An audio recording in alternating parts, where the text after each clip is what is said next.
ఒక విషయం జరిగింది, మీకు తెలుసు కదా. సాలమోన్ అనే అబ్బాయి వైఎస్ఆర్ పార్టీ, సాలమోన్ అనే వ్యక్తి వైఎస్ఆర్ పార్టీకి అభిమాని. ఒక విషయం మీకు తెలుసును, చంద్రబాబు నాయుడుకు దళితులంటే ఇప్పుడు కాదు, ఆయన పుట్టినప్పటి నుంచి ఇష్టం ఉండదు. ఇది అందరికీ తెలిసిన ఒక విషయం. ఒక దళిత్ ఒక వ్యక్తి ఒకే ఒక రాజశేఖర్ రెడ్డి, జగన్మోహన్ రెడ్డి అభిమాని కావున ఆయన ఊరు వదిలి బయట కూర్చున్నా ఊరికి మళ్ళీ వచ్చాడు. మళ్ళీ ఊరికి వచ్చావని ఈ తెలుగుదేశం పార్టీలో ఉన్న నాయకులు అతన్ని బహిరంగంగా చంపి పారేశారు. ఒకే ఒకటి చెప్తున్నాను, చంద్రబాబు నాయుడు గారు, దళితులంటే నీకు అంత ఈనం కాదు. నీకు తొందరలే ఒక రోజు వస్తూ ఉంది, దాన్ని కాపాడుకునేదానికి కూడా నువ్వు ట్రై చేయి. ఇంకొక విషయం చెప్తా, దళితులు ముస్లిం అంటే అసలు నచ్చదు చంద్రబాబు నాయుడు. కావాలంటే పత్రిక వాళ్ళు నీకే తెలుసు, నీకే దాని గురించి తెలుసు. ఆయన ఎంత మాత్రం హరాస్మెంట్ చేస్తూ ఉన్నాడు తెలుసును. ఇంకా 3 సంవత్సరాలు ఈ కూటమి ఇట్లే జరిగితే ముస్లిం, క్రిస్టియన్, దళితులు 100% బతుకురు. ఒక క్రిస్టియన్ ఒక మొబైల్లో పోతా ఉంటే ఒక బస్సులో నిలబట్టి టీడీపీ పార్టీ వాళ్ళు కొట్టి వాళ్ళ అందరగొందరం చేసి పారేశారు. ఇది మంచిది కాదు. చంద్రబాబు నాయుడు గారు, కూటమి ఇంట్లో జరగదు, కొన్ని రోజులే జరుగుతుంది, ఇంకా 3 ఏళ్లే నీ బాణం జరుగుతుంది. కాబట్టి దళితులు పైన నువ్వు అడ్డుకున్నావనుకో, మేము నిన్న అడ్డుకున్న రోజు సమయంలో వస్తామని నీకు హెచ్చరిస్తున్నాను. పరిపాలించిన గత 5 సంవత్సరాలకి భిన్నంగా ఇవాళ మీరందరి ముందు సాక్ష్యంగా మేమందరం నిల్చొని ఉన్నాము సాల్మన్ గారి హత్యకి. మరి సాల్మన్ గారి హత్య ఏ విధంగా జరిగిందో ప్రజలందరికీ తెలుసు. సాక్షాత్తు పోలీసు వారు, సిఐలు, ఎస్ఐలు దగ్గరుండి సాల్మన్ గారు హత్యకి అందరూ సాక్ష్యంగా నిలబడ్డారన్నది కూడా చెప్పదలుచుకున్నాం. మరి అదేవిధంగా దాదాపు 200-300 కుటుంబాలు ఆ పల్లెని వదిలి బయటకు వెళ్ళడం జరిగింది. వాళ్ళని పంపించేయడం జరిగింది తెలుగుదేశం గూండాలు ఆ విలేజెస్ నుంచి. కోర్టు ద్వారా నిర్ణయం తీసుకొని కోర్టు చెప్పిన తర్వాత చాలా మంది ఆ గ్రామానికి తిరిగి రావడం జరిగింది. ఆ క్రమంలోనే సాల్మన్ గారి భార్య అనారోగ్యం పాలవడంతో తనని చూడటానికి పండగ వస్తుంది, తన భార్యని ఒకసారి పలకరించాలా అన్న ఆశతో సాల్మన్ గారు ఊర్లోకి అడుగు పెడితే తెలుగుదేశం గూండాలు, పచ్చ గూండాలు సాల్మన్ గారిని, ఒక దళితుడైన సాల్మన్ గారిని ఎక్కడికక్కడ నరకడం మీరందరూ చూసే ఉంటారు.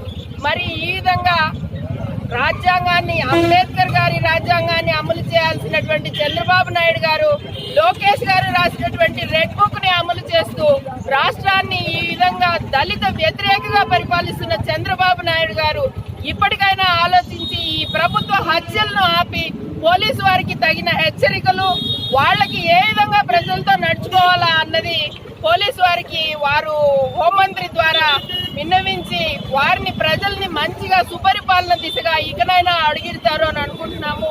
మరి దళితులందరూ కూడా రాష్ట్రంలో పార్టీలకు అతీతంగా దళిత సంఘాలందరూ కూడా ఈ హత్య వైపు ఒకసారి చూడాల్సిందిగా మేము కోరుకుంటూ, ఈ విధంగా హత్యలు చేసుకుంటూ పోతే ప్రజలు ఏ విధంగా ఉండాలో రాష్ట్రంలో దళిత సంఘాలందరూ కూడా ఒకసారి ఆలోచించి అందరూ మంచి నిర్ణయం తీసుకొని సాల్మన్ గారి కుటుంబానికి కనీసం ఈ ప్రభుత్వం దగ్గరుండి చేయించిన ఈ హత్యకి ప్రభుత్వ పరంగా కనీసం వారి కుటుంబాన్ని ఏదో విధంగా ఆదుకుందామన్న ఒక చిన్న ఇది కూడా ప్రభుత్వానికి లేకుండా పోయింది. సాల్మన్ గారి కుటుంబాన్ని ఆదుకోవాలని ప్రభుత్వాన్ని గట్టిగా హెచ్చరిస్తూ, అదేవిధంగా ఈ హత్యకి బాధితులైన బాధ్యత వహిస్తూ సిఐ, ఎస్ఐ సస్పెండ్, వారిద్దరూ వాళ్లే వెనక్కి రావాలి. వారు వెనక్కి రాని పక్షంలో చంద్రబాబు నాయుడు గారు ఇమీడియట్ గా వాళ్ళని సస్పెండ్ చేసి పక్క నుంచి జరిగినటువంటి సాల్మన్ గారి హత్యకి సమాధానం చెప్పవలసిందిగా వైఎస్ఆర్ కాంగ్రెస్ పార్టీ తరఫున ఇవాళ విజయానంద రెడ్డి గారి ఆధ్వర్యంలో అంబేద్కర్ గారి ఎదుట నిరసన వ్యక్తం చేయడం జరుగుతోంది. చిత్తూరు నియోజకవర్గం 46వ డివిజన్ సంబంధించిన దళిత వ్యక్తిని. ఈరోజు కాదు, తెలుగుదేశం పార్టీ 1982 పుట్టినప్పటి నుండి మన రాష్ట్రంలో బడుగు బలహీన వర్గాలు, అదేవిధంగా షెడ్యూల్ కులాలు, షెడ్యూల్ తెగలవారు, ఎస్సీ ఎస్టీ అంటే ఎప్పటికీ చిన్న చూపే. దీనికి ఉదాహరణ 1985లో జూలై 17వ తేదీ కారంచేడులో జరిగిన ఒక మారణ హోమమే, మారణకాండే దీనికి పెద్ద ఉదాహరణ. ఆ రోజు నుంచి ఈ రోజు వరకు కూడా మొన్నటికి మొన్న పిఠాపురంలో అందరం చూసాం. మన దళిత వాడల మీద, మాదిగ ఇళ్ళ మీద కొంతమంది కాపు నాయకులు, జనసేన వాళ్ళు అందరూ కలిసి డ్రోన్లు ఎగరేస్తున్నారు. నేను ఒక్కటి అడుగుతున్నా, ఈ రాష్ట్రానికి ప్రథమ పౌరుడుగా ఉన్న చంద్రబాబు నాయుడు గారు, మీరు ముఖ్యమంత్రిత్వంలో మిమ్మల్ని ఒక్క ప్రశ్న అడుగుతున్నా, ఈ దేశంలో, ఈ రాష్ట్రంలో దళితులకు కానీ, బడుగు బలహీన వర్గాలకు కానీ, మైనారిటీలకు కానీ, ఎవరికి కానీ స్వేచ్ఛ స్వాతంత్రం లేదా? అయ్యా, మీరు పుట్టక ముందు నుంచే భారత రాజ్యాంగం ప్రతి ఒక్క పౌరుడికి, ప్రతి ఒక్క మనిషికి, జీవరాశికి, ప్రతి ఒక్కరికి వాక్ స్వాతంత్రము, ఎక్కడ కావాలంటే మాట్లాడే అధికారము అన్నీ ఇచ్చాడు. ముఖ్యంగా దళితులకి మా నాయకుడు అంబేద్కర్ గారు ఆనాడు 1980లో ఎస్సీ ఎస్టీ అట్రాసిటీస్ జరుగుతుంటే దాన్ని పార్లమెంటులో బిల్లుగా పెట్టి ప్రవేశపెట్టి మా అందరికీ అండగా మేము కూడా సమాజంలో ఎక్కడికైనా తిరగొచ్చు, ఏమైనా మాట్లాడొచ్చు, మాకు వాక్ స్వాతంత్రం ఉందని మా నాయకుడు మాకు అందరికీ మార్గదర్శకంగా ముందుండి నిలబడి ఆయన చేశారు. ఈ ఎస్సీ ఎస్టీ అట్రాసిటీ కేసు. అయ్యా, ఇంకొక ప్రశ్న అడగాలనుకుంటున్నా. ప్రతి ఒక్క పార్టీలోనూ దళితులు ఉన్నారు, ఎస్సీలు ఉన్నారు, ఎస్టీలు ఉన్నారు, మైనార్టీస్ అందరూ ఉన్నారు. అయ్యా, మీ అధికార పార్టీలో, కూటమిలో కూడా ఉన్నారు కదా, మీ అందరికీ పంచేంద్రియాలు పనిచేయడం లేదా? దళితుల మీద అక్కడ అంతంత మారణ హోమాలు, అంతమంది కొడుతుంటే, తిడుతుంటే, చంపుతుంటే కూడా మీకేం పంచేంద్రియాలు పనిచేయడం లేదా? కళ్ళుంటే కళ్ళు కనపడటం లేదా? మాటలు రావడం లేదు, చెవులు వినపడటం లేదా? ఏం కనపడటం లేదా? అధికారం శాశ్వతం కాదు, అధికారం అనేది శాశ్వతం కాదు. అయ్యా, పోలీస్ వ్యవస్థను ఒక్కటి అడుగుతున్నా, మీరు పౌరులను కాపాడటానికి ఉన్నారా, లేకపోతే అధికారం ఉన్న వాళ్ళకు మాత్రమే పనిచేయడానికి ఉన్నారా?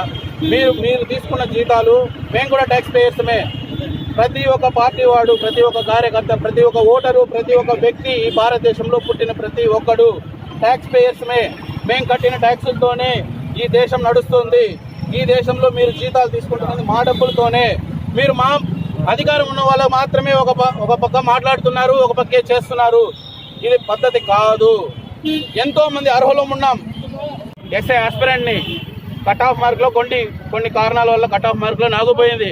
నేను ఈరోజు నిరుద్యోగిగా ఉన్నాను, నిరుద్యోగ వృత్తి ఇస్తానన్నాడు, ఇంతవరకు ఇవ్వడంలే. మేము దాన్ని ఆశించడం లేదు.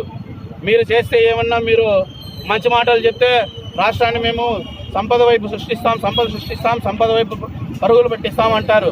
అదే అవతల వాళ్ళు సంక్షేమ పథకాలు ఇస్తే రాష్ట్రం శ్రీలంక అయిపోతుంది, రాష్ట్రం దివాలా తీసిపోతుంది అంటున్నారు.